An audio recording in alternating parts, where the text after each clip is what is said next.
RSS के प्रमुख मोहन भागवत ने आज नागपुर में दशहरा रैली को संबोधित किया।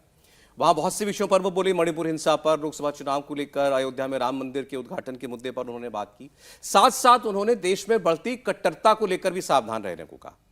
मोहन भागवत ने कहा कि कट्टरता से उन्माद फैलता है, सबको सावधान रहने की जरूरत है और आज जो देश के अंदर हो रहा है उसका एक उदाहरण तो हमने आपको दिखाया ही। सुनिए मोहन भागवत को। स्वार्थ तो रहता ही है, कट्टरपन भी रहता है, उसको चलते एक उन्माद पैदा हो जाता है, अहंकार पैदा हो जाता है, उसके संघर्ष चल रहे।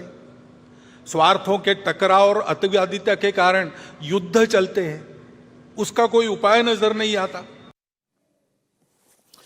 जो जिस कट्टरपन का मोहन भागवत साहब उदाहरण देना चाह रहे हैं, उन्होंने युद्ध का भी उसके अंदर एक रेफरेंस दिया है। तो आप आज ही के जो जिन मामलों पर हम बात कर रहे हैं इससे ही रिलेट करते हैं? नहीं, ये उसका एक छोटा हिस्सा है, लेकिन निश्चित तौर पर जिस तरह से मुसलमानों की प्रतिक्रिया आती है ऐसे मसलों पर, और जो अभी देवेंद्र जी ने कहा, मैं उसमें एक और संदर्भ ध्यान दिलाता हूँ। अच्छा है ये बातें, जैसे हिंदू राष्ट्र नेपाल बचा था, नहीं रह गया, लेकिन जब संबंधों की बात आई तो वहाँ के जो हिंदू नेता थे वो अपने देश की बात कर रहे थे, भारत के जो हिंदू नेता थे वो अपने देश की बात कर रहे थे। इसके अलावा एक और देश का संदर्भ आपको याद दिलाता हूँ। जब मालदीव में सरकार थी, पहले चीनी एक तरह से कहें कि झुकाव वाले वहां राष्ट्रपति थे, फिर भारतीय झुकाव वाले राष्ट्रपति आ गए, अभी फिर चीनी झुकाव वाले आ गए। तो इसमें मुसलमान कहां से आ गया या हिंदुस्तान कहां से आ गया? तो मुझे लगता है भारत के मुसलमानों को ये सब समझने की जरूरत है। जब डॉक्टर मोहन भागवत जी ये बात कहते हैं तो उनके सामने बड़ी चुनौती होती है, क्योंकि देश के और दुनिया के सबसे बड़े सामाजिक संगठन के तौर पर वो काम कर रहे हैं, और आज सरकार कुछ भी करे उसको सीधे संघ से, संघ की विचारधारा से, संघ के कामों से जोड़ा जाता है। अब वो जब कहते हैं कि कट्टरता नहीं होनी चाहिए, तो उनके इधर के जब से वो 2009 से वो सरसंघ चालक बने, उसके बाद से आप देखिए राष्ट्रीय स्वयंसेवक संघ ने, चाहे 2018 में 3 दिनों का खुला सत्र था, कोई भी जाके सवाल पूछ सकता था, या समय समय पर जाके वो लोगों से मिलते रहे, खुद चले गए मौलाना मौलवी से मिलकर आए, वो एक बात साफ साफ कह रहे हैं कि भारत की जो संस्कृति है उसका सम्मान करना सीखो, अपने पूर्वजों का सम्मान करना सीखो। कोई समस्या नहीं, कोई किसी भी धर्म पंथ को मान सकता है। और जब वो मणिपुर की बात कर रहे थे तो वहां भी उन्होंने वही कहा कि वही कट्टरता है जिसको बाहर से भी कहीं ना कहीं फ्यूल अप करने की कोशिश हो रही है, क्योंकि सीमावर्ती राज्य है। अब सवाल यह है कि उनकी इस बात को किस रेफरेंस में लिया जाएगा? क्या उनकी इस बात को जो लोग संघ की आलोचना करते हैं, सरकार की आलोचना करते हैं, वो सही संदर्भों में लेंगे? क्योंकि ये तो सच है कि 10 साल से लगभग बिल्कुल शांति थी मणिपुर में। अचानक क्या हो गया कि एक उच्च न्यायालय के फैसले आता है।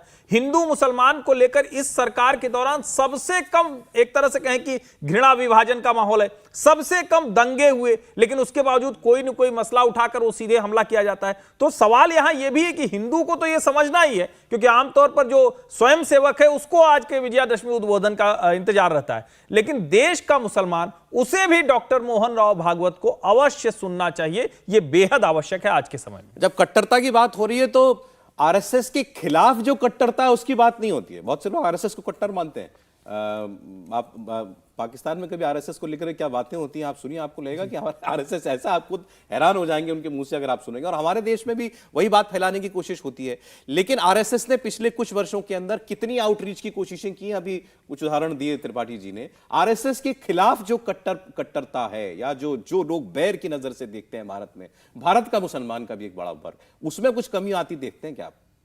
देखिए, मैं डॉक्टर भागवत को, जो आरएसएस चीफ हैं, और उनका ये विजयादशमी का उद्बोधन बहुत महत्वपूर्ण होता है, सालाना उद्बोधन है जो संघ की रीति नीति को भी दिखाता है कि वो किस रास्ते पर चलना चाहता है। और मैं काफ़ी समय से आरएसएस पर काम कर रहा हूँ, तो एक स्टूडेंट की तरह से मैं समझा हूँ कि RSS chief doctor Mohan Bhagwat, जो 7 आरएसएस चीफ हुए हैं, 6 रहे हैं उसमें, उनमें सबसे करेजियस माने जाने चाहिए। अच्छा, करेजियस है क्योंकि उन्होंने हिंदुस्तान में आरएसएस की जो विचारधारा है उसमें जो परसेप्शन को लेकर मतभेद है, कोई बदलाव उसमें नहीं हुआ, लेकिन परसेप्शन पे जो मतभेद है, उन सारी बातों के सवालों का जवाब उन्होंने दिया है और एक स्पष्ट रीति नीति दी है। 2018 की व्याख्यानमाला का जिक्र किया गया। 2018 की व्याख्यानमाला में पहली बार उन्होंने सार्वजनिक तौर पर ये कहा कि बिना मुसलमानों के हिंदुत्व अधूरा है। उसके बाद से आज 5 साल हो गए, वो लगातार कुछ बात करते रहे। अभी उन्होंने कहा कि डीएनए हम लोगों का एक है, पूर्वज एक है। फिर उन्होंने कहा, एक और बहुत महत्वपूर्ण बात कही अभी, कि बहुत सारे लोगों को हिंदुस्तानी कहने में तकलीफ होती है। हम हिंदुस्तानी हैं, और हिंदुस्तानी वैसे ही है जैसे अमेरिका में रहने वाले अमेरिकन होते हैं, जर्मनी में रहने वाले जर्मन होते हैं, वैसे हिंदुस्तान में रहने वाले भी हिंदुस्तानी हैं। लेकिन यदि आपको हिंदुस्तानी कहने में परेशानी है तो आप भारतीय कहें। भारतीय कह लीजिए। तो ये जो लगातार, और फिर पसमानदा मुसलमानों की बात हुई, और अभी भी कुछ दिन पहले ही उन्होंने मुसलमानों को लेकर बात की थी।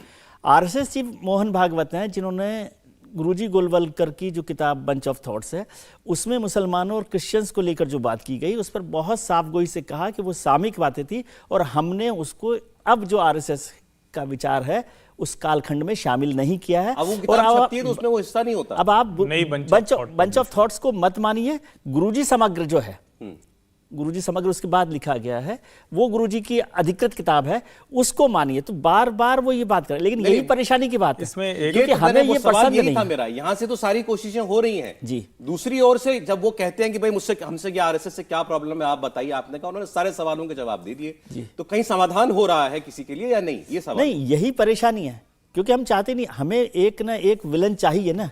अब आरएसएस भी यदि मुसलमानों के साथ खड़ा रहेगा तो वो हमें बर्दाश्त नहीं होगा, फिर हम पॉलिटिक्स क्या करेंगे।